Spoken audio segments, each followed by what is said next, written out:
ফিলিস্তিনকে স্বীকৃতি দেওয়ার কারণেই অস্ট্রেলিয়ায় সহিংসতা বেড়েছে এমন মন্তব্য করেছেন ইসরায়েলের বেনিয়ামিন নেতানিয়াহু। সিডনির বন্ডাই বিচে ইহুদি ধর্মের হানুকা অনুষ্ঠান চলাকালে হয় হামলা। এ ঘটনার পর থেকেই আলোচনায় ইহুদি বিদ্বেষ বা অ্যান্টিসেমিটিজম ইস্যুটি। এরই মধ্যে হামলাকারী হিসেবে উঠে এসেছে 2 মুসলিমের নাম। ফলে এই ইস্যুতে সরব হয়ে উঠেছে ইসরায়েল। এমনকি হামলার জন্য সরাসরি ফিলিস্তিনকে দায়ী করছেন ইসরায়েলি প্রধানমন্ত্রী। নেতানিয়াহুর দাবি, ফিলিস্তিনকে স্বীকৃতি দেয়ায় ইহুদি বিদ্বেষ বেড়েছে অস্ট্রেলিয়ায়। ইসরায়েলের প্রধানমন্ত্রী বেনিয়ামিন নেতানিয়াহু বলেন, 3 মাস আগে আমি অস্ট্রেলিয়ার প্রধানমন্ত্রীকে একটি চিঠি লিখেছিলাম। সেখানে বলেছিলাম অস্ট্রেলিয়া সরকার যে নীতিতে চলছে তা ইহুদি বিদ্বেষ উস্কে দিচ্ছে। আপনি ফিলিস্তিনকে স্বীকৃতি দিচ্ছেন, এর অর্থই হল আপনি হামাসকে সহায়তা করছেন। এই সময় ফিলিস্তিন এবং হামাসকে সন্ত্রাসবাদের কেন্দ্র হিসেবে আখ্যা দেন ইসরায়েলি প্রধানমন্ত্রী। বলেন, সমূলে এর উৎপাটন না করা হলে সন্ত্রাসবাদ বন্ধ হবে না। উল্লেখ্য, গেল 21 সেপ্টেম্বর ফিলিস্তিনকে স্বীকৃতি দেয় অস্ট্রেলিয়া।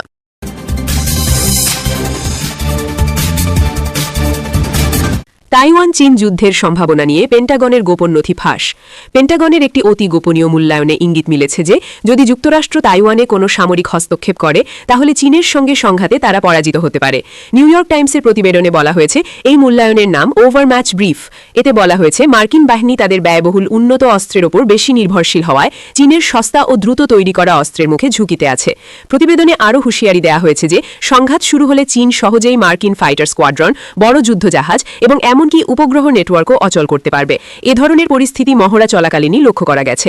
চীন তাইওয়ানকে নিজ দেশের অংশ মনে করে এবং প্রয়োজনে শক্তি প্রয়োগ করেও দ্বীপটি মূল ভূখণ্ডের সঙ্গে যুক্ত করতে চায়। অন্যদিকে তাইওয়ান নিজেকে স্বাধীন ও সার্বভৌম দেশ হিসেবে বিবেচনা করে এবং তাদের জনগণের গণতান্ত্রিক সিদ্ধান্ত ছাড়া অবস্থার পরিবর্তন চায় না। পেন্টাগনের মূল্যায়ন অনুযায়ী চীন সম্ভবত 2027-এর দিকে তাইওয়ান দখলের চেষ্টা করতে পারে। চীনের বিপুল ক্ষেপণাস্ত্র মজুদ এবং সামরিক আধুনিকীকরণ মার্কিন রণতরী ও অন্যান্য উন্নত অস্ত্রের উপর বড় চ্যালেঞ্জ তৈরি করছে। প্রতিবেদনে বলা হয়েছে, এমনকি নতুনতম ইউএসএস জেরাল্ড আর ফোর্ড রণতরীও চীনের হামলা থেকে রক্ষা পেতে সক্ষম নাও হতে পারে। প্রতিবেদনটি ইউক্রেনে চলমান যুদ্ধের উদাহরণ তুলে ধরে দেখায় যে মার্কিন ও পশ্চিমা অস্ত্রশক্তি দীর্ঘস্থায়ী সংঘাতের জন্য যথেষ্ট নয় এবং দ্রুত অস্ত্র উৎপাদনের ক্ষমতায় তারা চীনের সঙ্গে পিছিয়ে। সাবেক প্রতিরক্ষা মন্ত্রী পিট হেগসেথ জানিয়েছেন, চীনের হাইপারসনিক ক্ষেপণাস্ত্র খুব দ্রুত মার্কিন রণতরী ধ্বংস করতে সক্ষম।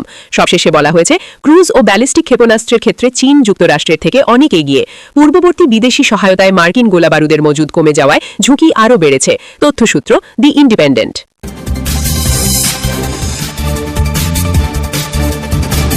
সময় আমাদের সঠিক প্রমাণ করেছে, ফিলিস্তিনের বিষয়ে বললেন স্পেনের প্রধানমন্ত্রী। স্পেনের প্রধানমন্ত্রী পেড্রো সানচেজ ফিলিস্তিনের বিষয়ে তার সরকারের অবস্থানকে সমর্থন করে বলেছেন, এই অবস্থান ধীরে ধীরে ব্যাপক আন্তর্জাতিক সমর্থন অর্জন করেছে। তিনি বলেন, সময় আমাদের সঠিক প্রমাণ করেছে। সোমবার 15 ডিসেম্বর সরকারের কাজের বার্ষিক পর্যালোচনা অনুষ্ঠানে সানচেজ বলেন, 2023 সালের অক্টোবরে গাজায় ইসরায়েল যুদ্ধ শুরু করার পর ফিলিস্তিন রাষ্ট্রকে স্বীকৃতি দেওয়া প্রথম দেশগুলোর মধ্যে স্পেন অন্যতম। ফ্রান্স এবং ক্যানাডা সহ ক্রমবর্ধমান সংখ্যক দেশ তখন থেকে একই ধরনের পদক্ষেপ নিয়েছে।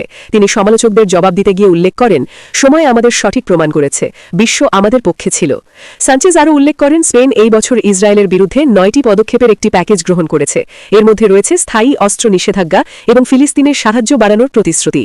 তিনি জানান, ফিলিস্তিনের প্রতি তার দৃষ্টিভঙ্গি স্পেনের পররাষ্ট্রনীতির নীতিমালা, সংহতি, বহুপাক্ষিকতা এবং শান্তি এবং সংহতির প্রতি অঙ্গীকারকে প্রতিফলিত করে।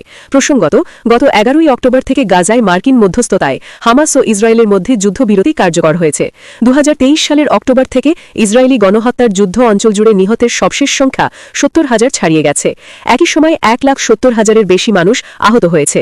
অনেকেই ধ্বংসস্তূপের নিচে চাপা পড়ে আছেন। চলতি বছরের শুরুতেও একটি যুদ্ধবিরতি ভঙ্গ করে ইসরায়েল গত 27 মে থেকে গাজায় পৃথক সাহায্য বিতরণ উদ্যোগ শুরু করে। এই পদক্ষেপের পর অঞ্চলটিতে দুর্ভিক্ষ প্রকট হয়ে উঠেছিল। ইসরায়েলি বাহিনী খাদ্য বিতরণ কেন্দ্রের কাছে জড়ো হওয়া ফিলিস্তিনিদের ওপরও গুলি চালিয়ে যায়। এর ফলে শত শত মানুষ নিহত হয়। সেই সঙ্গে দুর্ভিক্ষে শিশুসহ বহু মানুষের মৃত্যু হয়। গত বছরের নভেম্বরে আন্তর্জাতিক অপরাধ আদালত গাজায় যুদ্ধাপরাধ এবং মানবাধিকার বিরোধী অপরাধের জন্য নেতানিয়াহু এবং তার প্রাক্তন প্রতিরক্ষামন্ত্রী ইয়োয়াভ গ্যালান্টের বিরুদ্ধে গ্রেপ্তারি পরোয়ানা জারি করে। উপত্যকা জুড়ে যুদ্ধের জন্য ইসরায়েল আন্তর্জাতিক বিচার আদালতে গণহত্যার মামলার মুখোমুখি।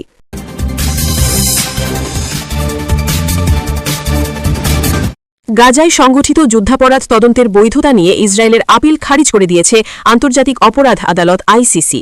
আদালতের আপিল চেম্বার সোমবার দেওয়া এক রায়ে জানিয়েছে 2023 সালের অক্টোবরের পর পরিস্থিতিতে এমন কোনো নতুন অবস্থা তৈরি হয়নি যার কারণে প্রসিকিউটরকে তদন্ত প্রক্রিয়া নতুন করে শুরু করতে হবে বা ইসরায়েলকে নতুন করে নোটিশ দিতে হবে।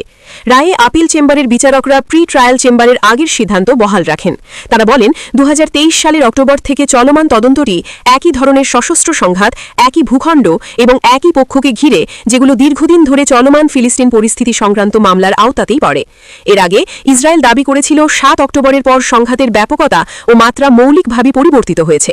তাদের যুক্তি ছিল এই পরিবর্তনের ফলে রোম সংবিধির 18 নম্বর অনুচ্ছেদ অনুযায়ী আইসিসির নতুন আইনি বাধ্যবাধকতা তৈরি হয় এবং তদন্ত প্রক্রিয়া নতুন করে শুরু করা প্রয়োজন। তবে বিচারকরা এই যুক্তি প্রত্যাখ্যান করে বলেন তদন্তের কাঠামো বা পরিসরে এমন কোনো উল্লেখযোগ্য পরিবর্তন হয়নি যার জন্য নতুন নোটিশ দেওয়ার প্রয়োজন পড়ে। আদালত আরও উল্লেখ করে 2021 সালে যে তদন্ত শুরু হয়েছিল তা 2014 সালের 13 জুনের পর সংগঠিত যুদ্ধাপরাধকে অন্তর্ভুক্ত করে এবং এর কোনো নির্দিষ্ট শেষ সময় নির্ধারণ করা হয়নি।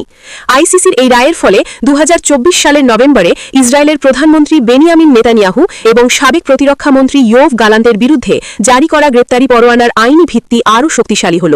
তাদের বিরুদ্ধে যুদ্ধাপরাধ এবং মানবাধিকার বিরোধী অপরাধের অভিযোগ আনা হয়েছে, যদিও ইসরায়েল শুরু থেকেই আইসিসির এখতিয়ার মানতে অস্বীকৃতি জানিয়ে আসছে। আদালত রায় স্পষ্ট করেছে এই সিদ্ধান্ত রাষ্ট্রগুলোর জন্য মামলার গ্রহণযোগ্যতা নিয়ে প্রশ্ন তোলার সুযোগকে কোনোভাবেই খর্ব করে না। তবে একই সঙ্গে এটি গাজা পরিস্থিতি নিয়ে চলমান তদন্তের পথে থাকা একটি গুরুত্বপূর্ণ প্রক্রিয়াগত বাধা দূর করেছে। উল্লেখ্য 2023 সালের অক্টোবর থেকে গাজায় ইসরায়েলি হামলায় প্রায় 70,700 মানুষ নিহত হয়েছেন, যাদের অধিকাংশই নারী ও শিশু। আহত হয়েছেন আরও 1,71,100 জনের বেশি। যদিও 10 অক্টোবর থেকে একটি যুদ্ধবিরতি কার্যকর হয়, তবে গাজায় মানবিক পরিস্থিতির তেমন উন্নতি হয়নি। ইসরায়েল এখনও ত্রাণবাহী ট্রাক প্রবেশে কঠোর বিধিনিষেধ আরোপ করে রেখেছে, যা যুদ্ধবিরতির মানবিক প্রোটোকল লঙ্ঘন করছে বলে অভিযোগ রয়েছে।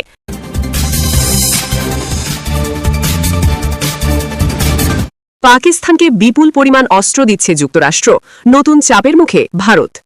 হঠাৎ করেই পাকিস্তানকে বিপুল পরিমাণ সমরাস্ত্র সহায়তা দেওয়ার সিদ্ধান্ত নিয়েছে যুক্তরাষ্ট্র। প্রায় 686 মিলিয়ন মার্কিন ডলার মূল্যের এই সামরিক চুক্তিতে ইতোমধ্যে অনুমোদন দিয়েছে মার্কিন কংগ্রেস। এতে করে দক্ষিণ এশিয়ার ভূ রাজনীতিতে নতুন করে উত্তেজনা দেখা দিয়েছে।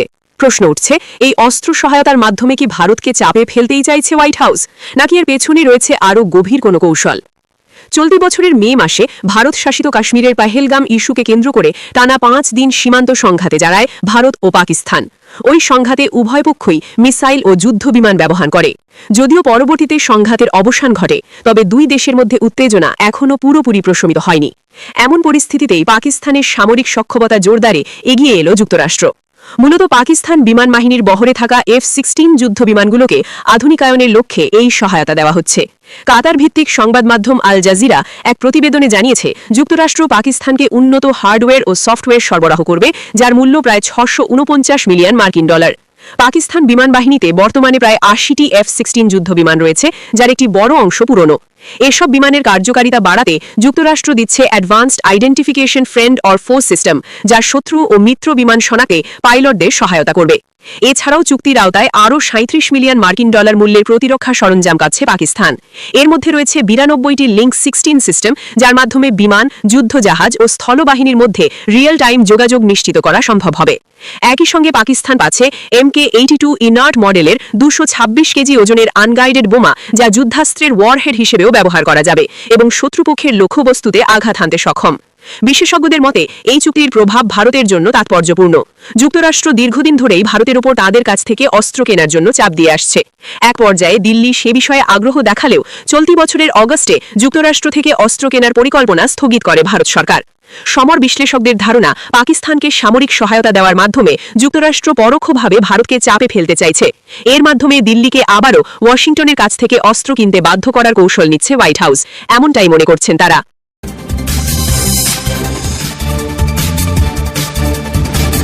নেতানিয়াহুর বাড়াবাড়িতে বিরক্ত যুক্তরাষ্ট্র, কড়া বার্তা দিল হোয়াইট হাউস।